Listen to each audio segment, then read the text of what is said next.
मैं हूं अनुराग मालवीय और मुद्दे में दम है में आपका स्वागत है। मुद्दे में दम है में आज हम बात करेंगे मध्य प्रदेश में हो रहे अवैध रेत उत्खनन की।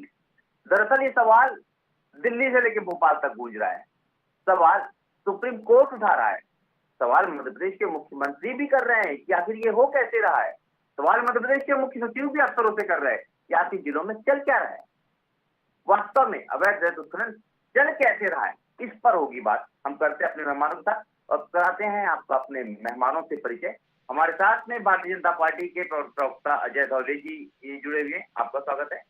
डॉक्टर शिम्पी अग्रवाल जी हमारे साथ कांग्रेस की सीनियर स्पोक्स पर्सन जुड़ी हुई है, आपका स्वागत है। और साथ में हमारे जुड़े हुए हैं जबलपुर से संजय साहू। आप तीनों मेहमानों को करते हैं स्वागत। और सबसे पहले संजय साहू के पास चलते हैं क्योंकि संजय साहू जबलपुर से जुड़े हुए हैं, नर्मदा बेल्ट से जुड़े हुए हैं और वहां जो स्थितियां हैं उसके हिसाब से अगर हम देखें तो मध्य प्रदेश में स्थितियां कुछ अलग है। खास तौर पे नर्मदा, जिसको जीवनदायिनी कहा जाता है, मां कहा जाता है, मध्य प्रदेश की लाइफलाइन कहा जाता है, वहां पर भी उत्खनन हो रहा है। संजय, सबसे पहले आप ही से जानते हैं कि क्या स्थितियां हैं मंडला से लेके जबलपुर तक, जबलपुर से लेके नरसिंहपुर तक, क्योंकि आरोप प्रत्यारोप लगातार लग रहे हैं और कहीं ना कहीं उस नदी का सीना छलनी किए जाने की बात हो रही है जिसको आप जीवनदायिनी मानते हैं। संजय।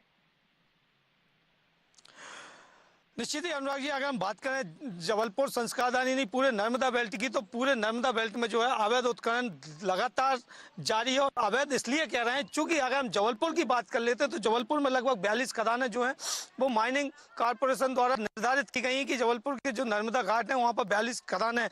लेकिन अगर हम बात करें आज वर्तमान की बात करें तो वो किसी भी खदान की नीलामी अभी तक नहीं हो पाई। और देख सकते हैं अभी हम मौजूद हैं जमतरा में। ये वही जमतरा है जहां पर पानी और रेत का संगम हुआ करता था। कहते हैं कि यहाँ पर रेत जो है वो इतनी तादाद में थी कि लोग यहाँ पर रेत में खेलते थे और पानी, अब सिर्फ पानी ही नजर आ रहा है, रेत कहीं नहीं नजर आ रही। और सबसे बड़ी बात यह है कि ये हम चूंकि कश्तियाँ हम उस साइड हैं तो हम उनको दिखा नहीं पा रहे हैं, लेकिन वो कश्तियाँ जो हैं वो यहाँ पर नजर आ रही हैं और उन कश्तियों से ही अंदर से रेत जो है वो निकाली जाती है। यहाँ पर आज भी जो यहाँ पर जो पुल जो नजर आ रहा है, ये हम कहेंगे अपने सहयोगी कार्तिक से कि वे पुल दिखाने का कष्ट करें कि ये जो रेलवे का पुल है, ये रेलवे का वही पुल है जहाँ से रोज आए दिन यहाँ पर वीडियो जो है बनते हैं और यहाँ पर कश्तियों से रेत निकालने की वीडियो बनते हैं और वीडियो जो है वायरल होते हैं। तो कह सकते हैं कि खनिज विभाग कितना उदासीन है और जिला प्रशासन कितना उदासीन है, इसकी वानगी है। जो चूंकि अगर हम बात करें यहाँ पर जबलपुर की, तो जबलपुर में जितनी भी खदान है अभी तक एक भी खदान स्वीकृत नहीं हुई और हर रोज हजारों डंपर रेत जो है वो यहाँ पर आ रही है। सबसे बड़ी बात जो है कि जो यहाँ पर जो कार्रवाई करता है उनको वो चीजें नजर नहीं आ रही है। एक चीज और है कि रेत के जो है वो टापू यहाँ पर बने हुए हैं। रेत के टापू की बात कर रहा हूँ मैं कि रेत के टापू जो है वो यहाँ पर बने हुए हैं। यहाँ पर रेत का अवैध उत्खनन का स्टॉक जो है वो यहाँ रखा हुआ है, लेकिन किसी के कानों में जू नहीं रेंग रही। जब भी बात करो अधिकारियों से कहते हैं कि वो बाहर से रेत लाके यहाँ पर रख सकते हैं, उनका यार्ड जो है वो स्वीकृत है, लेकिन कितने घन मीटर का स्वीकृत है ये कोई बताने के लिए तैयार नहीं है। और ये कहा जाता है कि ये जितने भी यार्ड बनते हैं ये सब उच्च स्तर पर, उच्च लेवल पर बनाए जाते हैं और उनसे ही वहाँ पर जो है स्वीकृति ली जाती है। ये तमाम प्रकार की चीजें जो हैं वो यहाँ पर नजर आती हैं। लगातार हम जो है INH के माध्यम से लगातार रेत का अवैध उत्खनन की बात जो है वो हम यहाँ पर करते हैं और अवैध उत्खनन जो है वो हम दिखाते रहते हैं, लोगों को भी दिखाते हैं, प्रशासन को भी दिखाते हैं। और प्रशासन जो है वो कार्रवाई की बात तो करता है लेकिन कार्रवाई होती हुई कहीं से कहीं तक दिखाई नहीं देती है। अब तो ये व्यवस्था हो गई खनिज के पास, अगर हम बात करें तो सैटेलाइट से वो अपने रेत नाका जो है वो बनाए, खनिज नाका जो है वो बनाए और उससे उसकी निगरानी कर रहे हैं, लेकिन उसके बावजूद जो रेत माफिया है वो कहीं से कहीं तक पकड़ में नहीं आ रहा है। जी बिल्कुल, तो ये जो जमीनी हकीकत है वो संजय यहाँ पर दिखाते नजर आए हैं, क्योंकि हम हमेशा किसी भी मसले पर सिर्फ आरोप प्रत्यारोप और कागजों तक सीमित नहीं होते, जमीन पर जाते हैं और जमीन पर जाने के बाद ये सवाल उठे हैं। और ऐसा नहीं है, मुख्यमंत्री डॉक्टर मोहन यादव के पास भी फीडबैक पहुंचा है, चीफ सेक्रेटरी के पास भी पहुंचा है। सुप्रीम कोर्ट ने जिस तरह की भाषा का इस्तेमाल किया है वो कहीं ना कहीं मजबूरी हो गया था।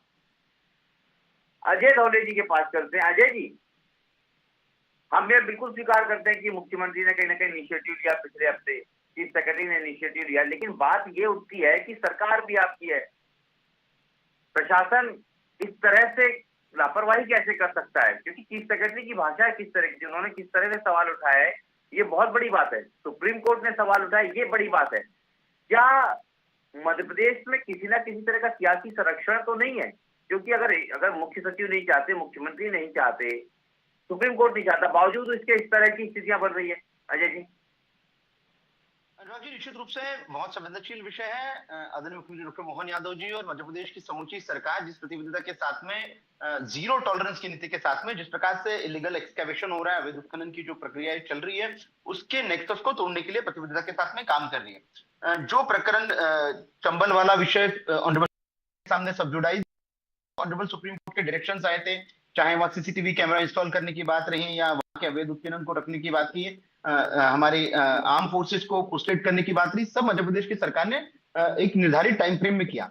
लेकिन उसके बाद में भी ये कहीं कहीं देखने में आ रहा है कि जिस प्रकार से ये जो एक नेक्सस बना है, ये कहीं ना कहीं जो इलीगल माइंस करता है, माइनिंग करता है, और जहां कॉन्ट्रैक्ट नहीं हुआ है, जैसा कि अभी आपके आईएनएच के संवाददाता बता रहे थे कि जबलपुर में अभी भी कॉन्ट्रैक्ट नहीं हुआ है, एग्रीमेंट नहीं हुआ है, फिर भी एक्सकैवेशन हो रहा है। तो वहां पे कौन कर रहा है? क्या पूर्ववर्ती कॉन्ट्रैक्टर्स निकाल रहे हैं या कोई एक अवैध उत्खनन करने वाला नेक्सस है? तो उसको किस प्रकार से कड़ाई के साथ में उसके विरुद्ध कार्रवाई हो सके, सीसीटीवी सर्विलांस बढ़ाकर उनको पकड़ने का काम है, या जो वाहन इसमें ट्रांसपोर्टेशन में पाए जाते हैं उनको कॉन्फिस्केट करने का काम है। सरकार जहां जहां इस नेक्सस को तोड़ सकती है उसके लिए काम कर रही है। लेकिन मूल विषय यह है कि क्या सरकार का ऐसे विषयों को या पॉलिटिकल इसको संरक्षण है? तो भारतीय जनता पार्टी हमेशा की इस बात की पक्षधर रही है कि जो भी इससे कामों में संलिप्त लोग रहे, चाहे वो सत्ता पक्ष से हो या विपक्ष हो या अन्य कोई भी रसूखदार हो, यदि कानून के तहत उनके विरुद्ध कार्रवाई होती है तो किसी को भी बचाया नहीं जाएगा, किसी को भी बख्शा नहीं जाएगा। जीरो टॉलरेंस की नीति, इसीलिए मुख्यमंत्री जी बार बार कहते हैं कि हम लेटर स्पिरिट में इसको इंप्लीमेंट करेंगे। कोई भी यदि अवैध उत्खनन में संलिप्त पाया जाता है तो उनके विरुद्ध कार्रवाई होगी, और हमारी पूर्ववर्ती कार्रवाई इसकी बात की परिचायक है कि जब जब ऐसे प्रकरण सामने आए हमारी सरकार ने प्रतिबद्धता के साथ में काम किया है। कुछ सारी प्रोसेस की गई, ई गेट लगाए गए। हम भोपाल जब रात में 10 बजे के बाद में बुधनी से भोपाल की तरफ आते हैं तो हम डंपर्स की हालत देखते हैं कि जिन पे नंबर प्लेट नहीं दिखती और अंधाधुंध दौड़ते हैं।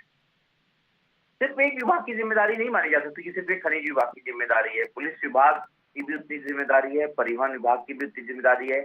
अलग अलग तीनों विभागों के साथ में कोऑर्डिनेशन करके एक व्यवस्था बनाई गई थी। बावजूद इसके तस्वीर जो बताती है वो बताती है कि सब कुछ नाकाफी नजर आ रहा है। शिंपी जी के पास चलते हैं। जिस तरह से मध्य प्रदेश में लगातार परिस्थितियां बनी है उत्खनन को लेकर, हमने सुना था मध्य प्रदेश के कैबिनेट मंत्री तो कह रहे थे कि ये अवैध है तो उत्खनन नहीं है, ये तो पेट के लिए उत्खनन है, इस तरीके की चीजें। तो क्या स्थानीय स्तर के नेताओं के संरक्षण के चलते ये परिस्थितियां बनी है शिंपी जी?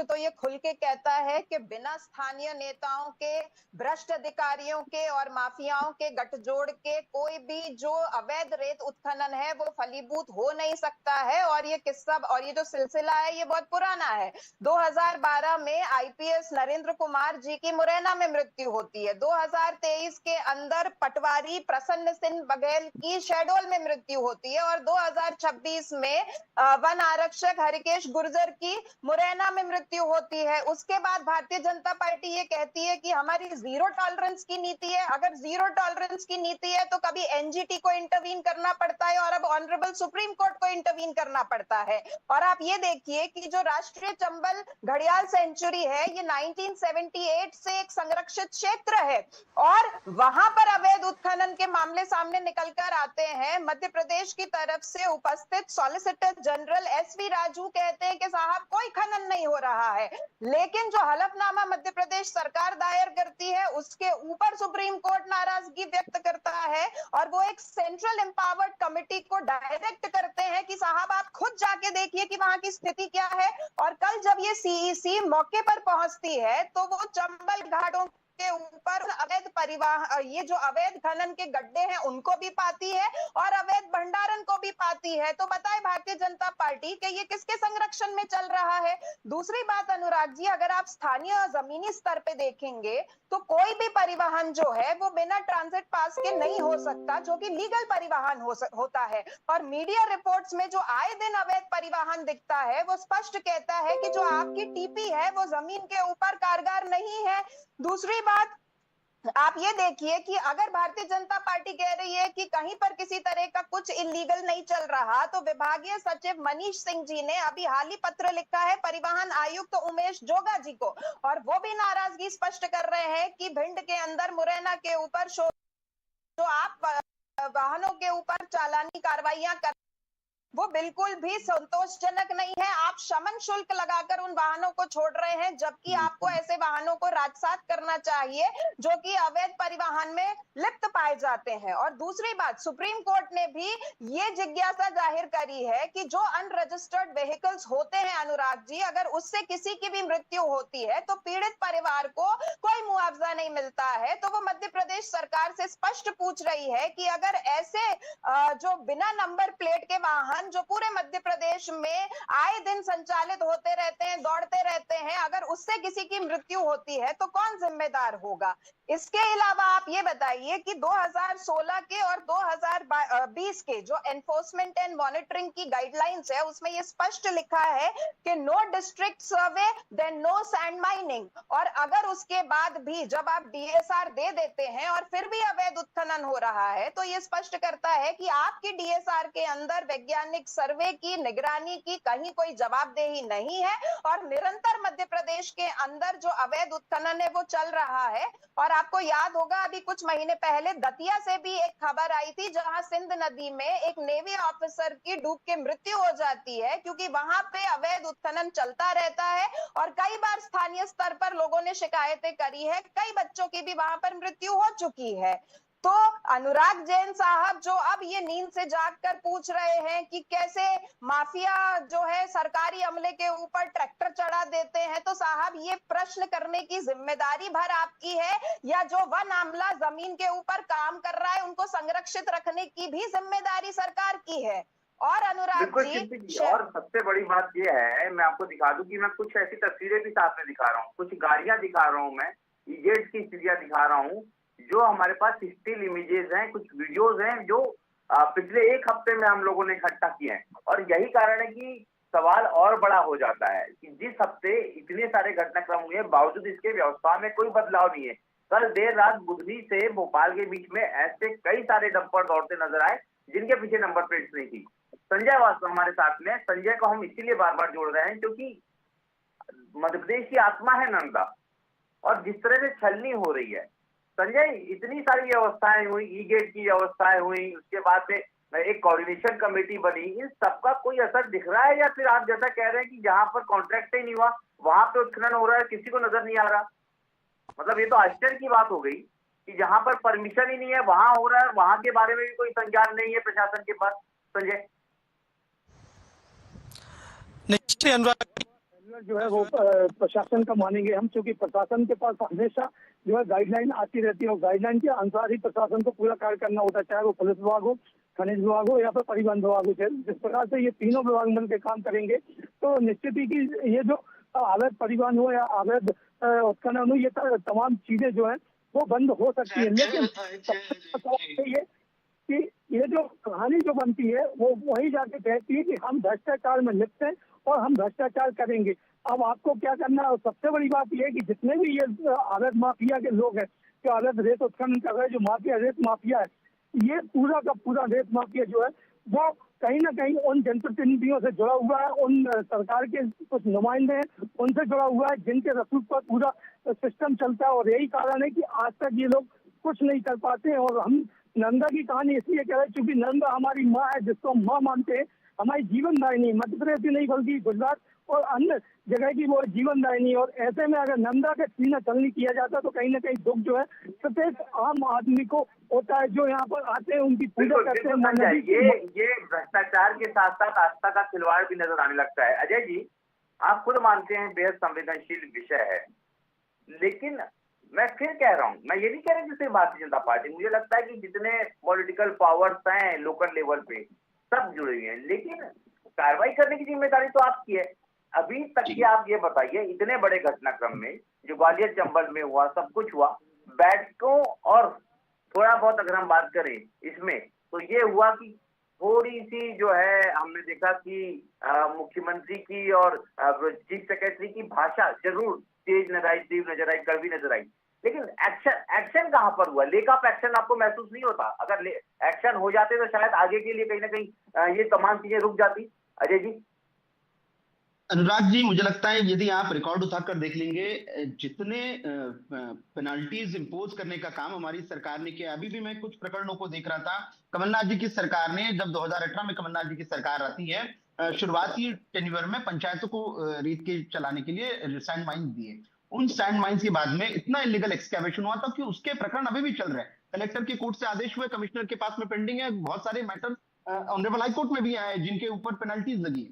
दूसरा जो सबसे बड़ा विषय, अभी मैंने तो कांग्रेस भाजपा नहीं कहा था, मैंने शुरुआत में कहा था कि जिन भी सूबेदारों की संलिप्तता इस पूरे विषय में, आप याद कर लीजिए 2018-19 का वो समय जब कमलनाथ जी की सरकार के वरिष्ठ मंत्री उमंग सिंघार जी, जो वर्तमान में लीडर ऑफ अपोजिशन है, वो कहता है कि दिग्विजय सिंह मध्य प्रदेश का सबसे बड़ा रेत माफिया है, दिग्विजय सिंह मध्य प्रदेश का सबसे बड़ा भू माफिया है। और अभी शिल्पी जी यहाँ बैठी है, मैंने किसी कांग्रेस के नेता का नाम नहीं लेता, लेकिन लाहौर में जाइए, भिंड जिले में कौन वहां सबसे बड़ा सैंड का एक्सकैवेशन करता है, किसके संरक्षण पर वहां पे एक्सकैवेशन होता है, ये आपको कोई भी बता देगा, बच्चा बच्चा बता देगा।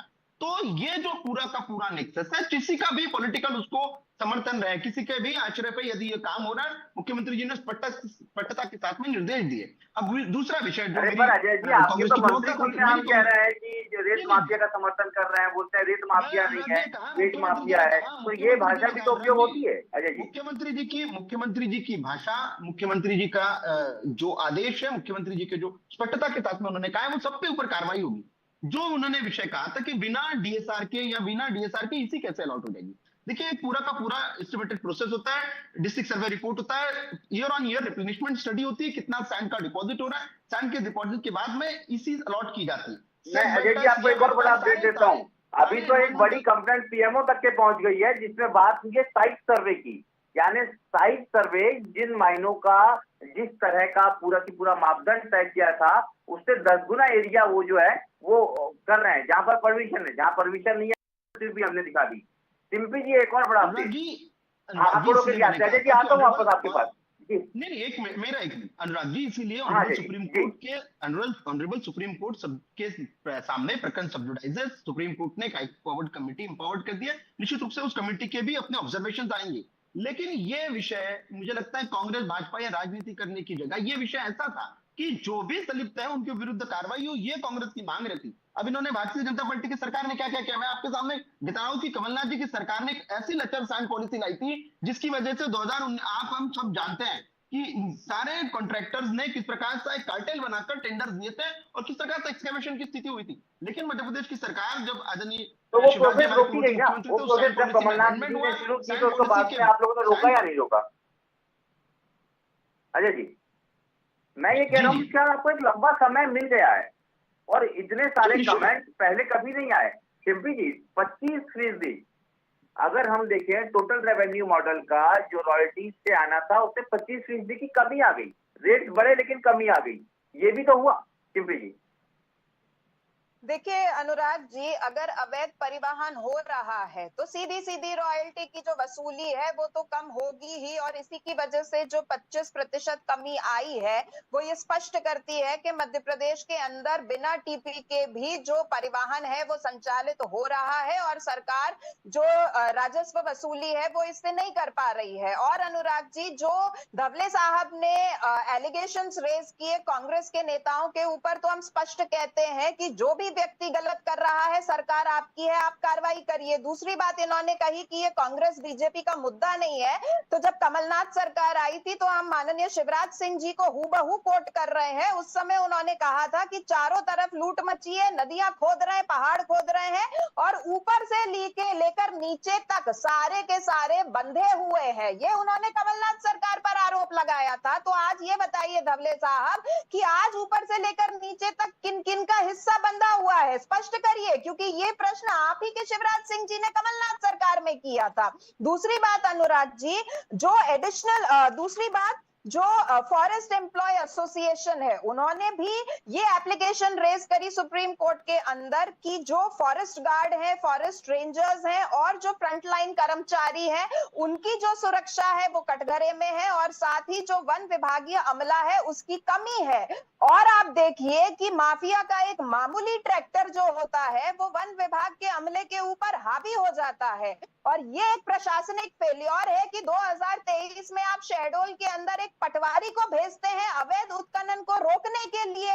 तो क्या ये सीधी सीधी सरकारी लापरवाहियां नहीं दिखती है, और क्या इसके अंदर नेताओं की संलिप्तता नहीं दिखती है अनुराग जी? निश्चित रूप से सबसे बड़ा सवाल यही है कि ये जिस तरह की संलिप्तता है उसके कारण प्रशासन में दबाव है। लेकिन उससे बड़ी बात यह है कि बार बार मैं कह रहा हूं, अगर बड़ा एक्शन हो जाएगा तो शायद ये बदलाव हो जाएगा। और ये एक्शन अफसरों पे नहीं करने की जरूरत है इस समय, ये एक्शन कर्मचारियों पे करने की जरूरत नहीं है, शायद ये एक्शन उन माफियाओं पे करने की जरूरत है, वो किसी भी पार्टी से जुड़े हों लेकिन अपने सियासी दबदबे की वजह से उस तरह का क्राइम करने से भी नहीं डरते, जिसके कारण जिन्हें रोकना है वो उनके सामने आने से डरते हैं। हमने जो घटनाक्रम मुरैना का देखा, शहडोल का देखा, जबलपुर का देखा, दमोह का देखा, ये तमाम घटनाक्रम शायद एक ही संदेश देते हैं कि अब कदम उठाने जरूरी है। कदम सिर्फ राजसात करने से तक के नहीं, उसके आगे के जरूरी है, क्योंकि ये सिर्फ करप्शन नहीं है, जबकि ये नदी जिसको हम मां मानते हैं, चाहे वो नर्मदा हो या ताप्ती हो, बेतवा हो या सिंध हो या चंबल हो, सब जगह ये सब हो रहा है। और ये कहीं ना कहीं निशान और सवाल दोनों खड़े कर रहा है मध्य प्रदेश की प्रशासनिक और शासनिक क्षमताओं पर। फिलहाल समय का अभाव है, एक बार फिर हम अपने मेहमानों को धन्यवाद करते हैं। अजय जी हमारे साथ जुड़े, आपका धन्यवाद। सिब्बी जी आप जुड़ी, आपका धन्यवाद। और साथ में संजय साहू, आप तीनों मेहमानों का धन्यवाद। मुझे दीजिए इजाजत, नमस्कार।